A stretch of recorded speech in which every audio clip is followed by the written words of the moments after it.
Bom dia, boa tarde, boa noite. Eu sou a Mariana Lobato. Eu sou o Monge Taim E nós somos do canal Um Papo e Tal. Um canal que fala sobre temas cotidianos, sobre taoísmo, sobre a confusão da vida, sobre tudo. Maravilhoso. Então hoje a gente vai conversar sobre comunicação agressiva e comunicação saudável. Primeiro eu gostaria de saber qual a relação do taoísmo com o órgão do pescoço, dessa da expressão parte. da fala. Sim. A gente diz que existe um canal no corpo que se chama canal circular. O canal circular, ele tem uma das origens nos textos na região do umbigo. E o canal circular é uma das coisas que faz com que a gente se sinta enquanto um ser vivo aqui, um ser parcialmente individual, que normalmente é como a gente se percebe. Esse canal, ele também está ao redor da laringe. E os textos antigos dizem que a gente se comunica através da explosão de energia, da sobrecarga desse canal. E isso é uma das formas de comunicação. Mas os povos antigos se comunicavam pouco pela fala. Eles tinham o processo de comunicação energética e tinham um processo de comunicação corporal, muito mais do que pela fala. Agora, com relação aos processos de violência, né? Se você pega, por exemplo, um cervo e ele está sendo perseguido por um leão, daí esse cervo ele fica encurralado, né? E o leão vai para cima dele. O que ele faz? O leão O cervo. vai tentar se proteger ou atacar, não sei. Isso. Então ele vai virar e vai entrar com um chifre e vai fazer de tudo para machucar o leão, né? Porque ele está encurralado e tem um processo de adrenalina, tem todo o processo energético, né? E a gente pensa que o processo violento das pessoas, ele é mais ou menos por aí. Como que para você percebe isso? Eu não sei, eu já fui uma pessoa muito mais reativa, assim, de ter uma comunicação mais agressiva, de achar que isso era sinônimo de resolução de alguma questão. E hoje eu consigo dosar um pouco mais essas reações muito intempestivas. Porque eu acho que você pode ser pontual sem ser agressivo e se colocar no mundo de uma forma mais pacífica. Mas às vezes é claro que a gente não consegue. E Né? o que mudou na sua vida para que você pudesse ter essas possibilidades? Eu perdi muita coisa sendo agressiva. Então eu percebi que eu ganhava mais, principalmente energeticamente, me poupava mais, sendo mais delicada nas palavras. Assim. Não consigo isso 100%. Você consegue? Eu não sei porque os monges aprendem a canalizar todo tipo de energia. Para o taoísmo, as emoções elas são energia, são basicamente energia. Não existe energia negativa, energia positiva. Energia é energia. E tudo que a gente sente é energia. O que você tem que saber é como você vai reintegrar, né?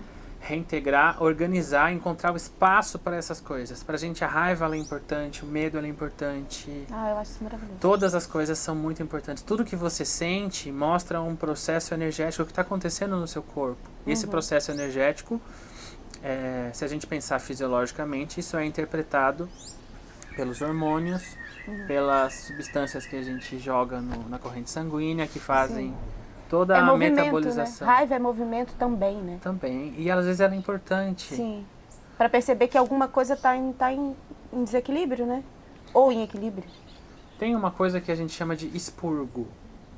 Você já ouviu falar sobre isso? Tem um filme que eu não lembro o nome agora, que fala de uma sociedade muito pacífica. Não sei se você já viu esse filme. É uma sociedade muito pacífica que tira alguns dias por ano para fazer expurgo. Não vi. E nesse dia eles, fazem sexo, eles se estupram, eles matam, tem uma destruição em massa ali. E depois no restante do ano eles são pacíficos. Nossa, então essa passividade, pra mim, ela perderia toda a credibilidade. Toda a credibilidade. Se num dia você faz uma guerra tão dura e tão, enfim. É porque, assim, a gente também precisa ter expressão pra sombra. Eu acho que não precisa ser nem tão extremo de você passar um ano inteiro pacífico, nem de passar alguns dias pondo pra fora tudo aquilo de ruim que foi gerado nesse processo. Mas isso é muito humano. E a gente precisa dos extremos para ter essa percepção, né? Assim, pelo menos no meu entendimento, você experimenta os extremos de si mesmo, da sua relação com o outro, e aí para depois você encontrar um equilíbrio e entender por que você está tendo aquelas reações, se existe uma outra possibilidade de você comunicar com o outro. Mas eu sempre acho que os extremos são importantes, sim. Essa coisa de você falar da raiva e tal, que ela também é vital, né? É muito importante. Muitas vezes você só sai do lugar depois de passar muita raiva. É um ódio. Nossa Senhora. Às vezes você tem que se frustrar. O budismo tem uma imagem muito legal disso, que é a imagem do cavalo. O Buda usa para ensinar isso. E ele fala que tem cavalo que dispara de ouvir o estalo do chicote. Então alguém pegou o chicote e o cavalo já dispara, sai do lugar. Porque ele já conhece a dor, talvez, desse chicote, não? Ou não necessariamente? Não necessariamente. Às vezes o barulho, isso são as pessoas que conseguem aprender vendo as outras pessoas errando. Mas o ser humano não tem aprendido muito não, né, minha gente? Não tem aprendido pela observação. Aí depois pela questão empírica, não tem. Tem o segundo cavalo, ele dispara quando o chicote bate na pele. O terceiro cavalo, ele dispara quando o chicote corta a carne. E o quarto cavalo, ele dispara quando o chicote corta o osso. Não, eu tô pensando que cavalo sou eu na vida. Eu acho que todo mundo passa pelos 4 cavalos. Eu gosto muito dessa analogia dele. É massa mesmo. Então a gente tem que às vezes pensar que tipo de cavalo a gente é. Sim. Qual cavalo seria você, Monge? Depende da situação. Tem situações que só o barulho do chicote já... sim. Bom. Que bom, né? O que eu tenho percebido nessa coisa da comunicação, com as pessoas que eu convivo, que eu conheço, que eu converso, é que as pessoas andam muito carentes de serem ouvidas. Todo mundo quer falar da sua luta, todo mundo quer falar das suas dores, todo mundo quer falar do que pensa sobre o mundo, né? Eu também tenho essa necessidade, mas eu acho que essa interlocução com o outro, de também parar e ouvir, eu não vejo tanto equilíbrio, assim, eu tô vendo as pessoas com dificuldade muito grande de ouvir. E claro que muitas vezes sou eu que sou essa pessoa, né? Mas aí eu paro, nossa senhora, eu tô falando muito, deixa eu ouvir nesse diálogo a experiência do outro, o que o outro tem para me somar, assim. Mas é uma coisa que a gente precisa estar atento.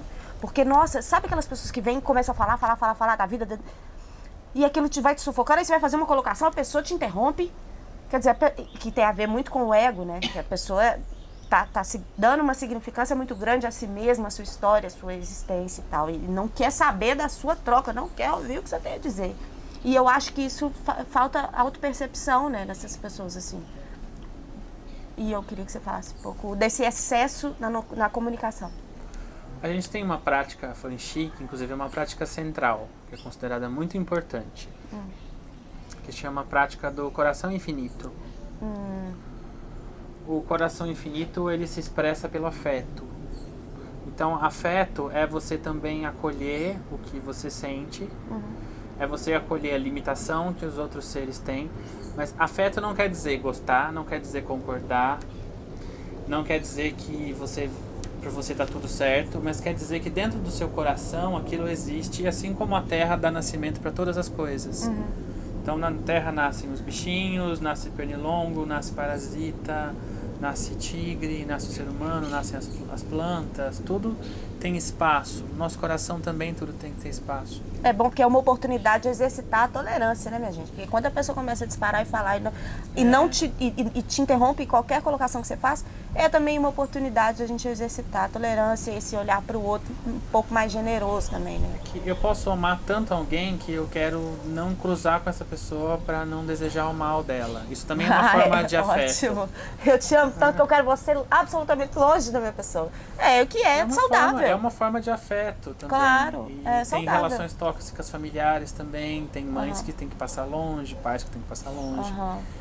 E dá pra ter amor, dá pra ter afeto, querer o bem daquela pessoa sem necessariamente estar convivendo diretamente, ou você tem que conviver diretamente sem ter que ter uma troca muito intensa, né?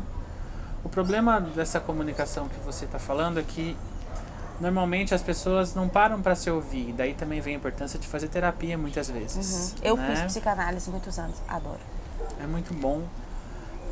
Mesmo a gente que trabalha com oráculo, trabalha com espiritualidade, fala para as pessoas que é importante muitas vezes se fazer um trabalho terapêutico. Claro, com alguém que estuda os processos de como a mente se organiza. Sim. E tudo mais. E não dá para resolver, não dá para resolver tudo na espiritualidade. A espiritualidade é um dos pilares da vida. Né? É uma das ferramentas, né, que a gente pode acessar. Né? Que dá força para fazer outras coisas. Né? Mas você pensar que se sentar e ficar rezando e tudo que tem que ser feito na sua vida vai se resolver só porque você está em oração, você tem que ter a sua atitude. Sim. Mas a grande questão é que a maioria dessas pessoas que estão em troca tem duas coisas muito ruins. A primeira coisa ruim, isso é muito do brasileiro, é que se eu tô triste e a outra pessoa é minha amiga, ela tem que ficar triste junto comigo. Então a gente acha que a empatia eu tô chorando, se você realmente gosta de mim, você vai chorar junto. Você pensa, você tem uma tristeza... Que ideia infantil a nossa, né, de querer. Tem uma tristeza mais uma tristeza, tem quantas tristezas? 2 tristezas. Então isso não ajuda ninguém. Ninguém. Né? E outra coisa é que muitas vezes dialogar não é descarregar, não é desabafar. Dialogar é você mostrar, olha, tá vendo esse machucado aqui? Ele existe, então eu tenho essa dificuldade e tudo mais, você enxerga daí. Diferente de eu pegar você e trazer seu rosto aqui e ficar, ó, você vai olhar esse machucado aqui, tá vendo isso? E, às vezes corto você pra falar, olha como dói, tá vendo? Como é horrível. É o cavalo vitimista querendo mostrar que se cortou e falar, olha aqui, como eu sou, coitado, sofrido. Então a gente tem que ter um certo cuidado com isso. Mas às vezes o que está faltando para essa pessoa é espaço no coração. É poder assentar o que ela sente, poder ter afeto, inclusive pelas coisas ruins que ela ainda não tem condição de trabalhar. Acolher, né, o nosso lado sombrio, eu acho tão importante. Eu acho que isso é um exercício de auto-amor acolher tão e grande. não descarregar no amigo. Gente, por favor, né? Não descarregue em então. Por favor. Não vamos ficar descarregando em você, viu? Até parece, gente. O monge é uma pessoa super doce, maravilhosa. Eu sou terrível. Nossa. E aí eu queria falar também, a gente falou sobre a comunicação excessiva, e tem a ausência da comunicação, que sempre foi um conflito na minha vida. Hoje eu já estou ressignificando de uma forma melhor. Que é aquela situação, assim, você tem uma relação, seja amorosa, seja de amizade, seja de trabalho, e aí você percebe que aquela pessoa não tem um preparo para ouvir, que aquela atitude dela não foi legal. Você quer falar para ela, ó, não foi legal isso que você fez e tal. Você quer fazer esse bate-bola com a pessoa até para ela perceber que ela errou. E aquela pessoa não reage bem àquilo que você fala. Então você recolhe aquilo que você queria pôr para fora e fala assim, nossa senhora, eu falo ou não falo? Porque talvez a reação não seja construtiva, não some absolutamente nada, mas também o ato de guardar também é muito negativo, porque você vai ficar com aquilo pulsando dentro de você, que as pessoas têm um lado muito mimado, e as pessoas, isso me inclui, lógico, de não saberem ouvir, principalmente críticas, né? É um lado muito mimado e infantil que as pessoas não conseguem trabalhar e que a gente precisa estar aberto a essa interlocução com o outro, de que nem sempre a gente se percebe, né? E que a gente precisa desse feedback do outro para nossa mesmo. Não é que eu não tinha percebido que minha atitude não foi legal e que bom que você, obrigada, né? Assim, que você me sinalizou isso. Mas muitas vezes não é assim, dessa forma saudável que acontece, né? Queria que você falasse um pouco sobre. A gente tem 2 ensinamentos sobre isso. O primeiro ensinamento fala que o maior presente que alguém pode te dar é mostrar para você onde você pode melhorar. Né? Isso é um ensinamento de prosperidade. É alguém te mostrar aonde a energia está vazando, alguém te mostrar como você pode melhorar um processo, deixar ele mais efetivo. Tá aberto também, né, gente? Porque eu tô falando disso, mas é importante que a gente esteja aberto também a ouvir esse outro. Só que tem um problema nesse ensinamento de Qual? interpretação. Será que quem está falando realmente sabe como deixar aquilo mais efetivo, mais produtivo? Porque todo mundo quer dar palpite, mas quem realmente sabe o que funciona? Aí você entrou numa pauta excelente. Aí eu vou só abrir um adeno, porque eu li outro dia, eu estava pesquisando sobre o Max Weber, que é um sociólogo, foi um sociólogo alemão e tal, e ele fala sobre isso. Ele fala o seguinte: quem legitima uma circunstância, uma ação ou uma fala é quem sofreu a ação, não quem a executou. Então, assim, eu posso virar para você e falar: olha, monge, não gostei disso que você me falou. E você fala assim: ah, mas não tem nada demais no que eu falei. Mas eu me senti mal de alguma forma, então eu coloco isso para você. Então, quem vai legitimar, segundo o sociólogo, é quem sofre. Que às vezes para você não é nada, mas para mim foi. Então, aonde que fica essa balança aí do... Porque não é uma disputa de razão, não é uma questão assim, ah, eu tenho razão ou não. É uma questão, ó, me machuquei, não foi legal, e o que a gente vai fazer com isso? Né? A grande questão, eu acho que dentro desse aspecto, é que um ponto de vista sempre é só um ponto de vista. Por mais que ele esteja correto. A gente vive numa época que todo mundo quer estar certo. Mas o que é estar certo? Né? Por mais que seja científico, por mais que seja assim, comprovado, o que a outra pessoa precisa passar?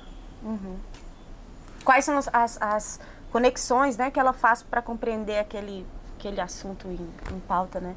Isso é importante. Qual é a percepção que ela vai ter sobre isso? O papo, cuidado. O outro aspecto sobre essa questão do conselho é um ensinamento que pra gente também é central, que é um ensinamento do caminho da água. Que a energia só flui onde tem espaço. Então, se você não quer ouvir um conselho, a outra pessoa pode vir na sua frente e desenhar aquilo por A mais B. Você não vai entender porque seu coração não está aberto. Não vai entrar, não adianta. Não adianta. Aí a gente chega na comunicação do silêncio. Que o silêncio também é uma forma de se comunicar. E a gente saber a hora também de se calar. Né? Que a hora que fala... E sem que isso nos doa, né? Sem que isso nos machuque, assim. O outro não vai entender, não vai ser positivo, não vai ser construtivo, mas também é só uma opinião minha. Eu vou me calar. Eu gosto muito do não sou obrigado. Não sou obrigada. Isso. Eu também amo. Não sou obrigada a nada. Adoro essa parte. Mas é isso. Então, o que você aconselharia, assim, guarda ou não guarda? Com relação, vamos fazer uma explanação geral sobre o que a gente falou. Comunica ou não comunica? A gente tem que ter essa percepção se é saudável comunicar, a forma de comunicar. O que a gente faz nessa confusão? Ou sai gritando pelado na rua, pedindo socorro? O que a gente acha? Para o povo Fanxi, o povo de Kunlun, a bússola da vida é o coração. A única forma de você saber o que você sente é olhando com afeto para o seu coração, olhando com afeto para o outro, entendendo que ele tem limite, assim como você, entendendo que não existe de fato uma coisa que é só certa, uma coisa que é só errada. Falar, mas isso é muito taoísta. Eu sou um monge taoísta. E tem que limpar o coração. Se você tá com raiva de alguém, a sua balança tá torta. Se você não tem afeto por você, a sua balança tá torta. Né? Tem que limpar o coração. Tem que às vezes parar, respirar. Tem que às vezes esperar para tomar uma atitude. Quando não sabe o que fazer, não faça, né? Eu acredito muito nisso. Ou saia fazendo. Né? Aí lascou, eu faço o quê? O que a gente sabe é que todos os caminhos vão levar ao aprendizado. Não existe nenhum caminho nesse mundo que não leva ao aprendizado. Nós não somos os mesmos, né? Ainda bem. Ainda bem. Gente, antes da gente encerrar, a gente queria agradecer a essa casa maravilhosa que recebeu a gente. A gente está em outro cenário, não estamos no Mosteiro Taoísta de Arraial da Ajuda, estamos em Arraial da Ajuda, mas na casa do nosso amigo... Ori, muito obrigado. Ori, obrigada por nos receber. Uma casa maravilhosa. O mar tá aqui do nosso lado. Tem até uma aqui em Arraial da Ajuda. Tem uma goiabeira. Eu vi Jesus no pé da goiabeira, né, monge? Sempre. Jesus da goiabeira nos protege.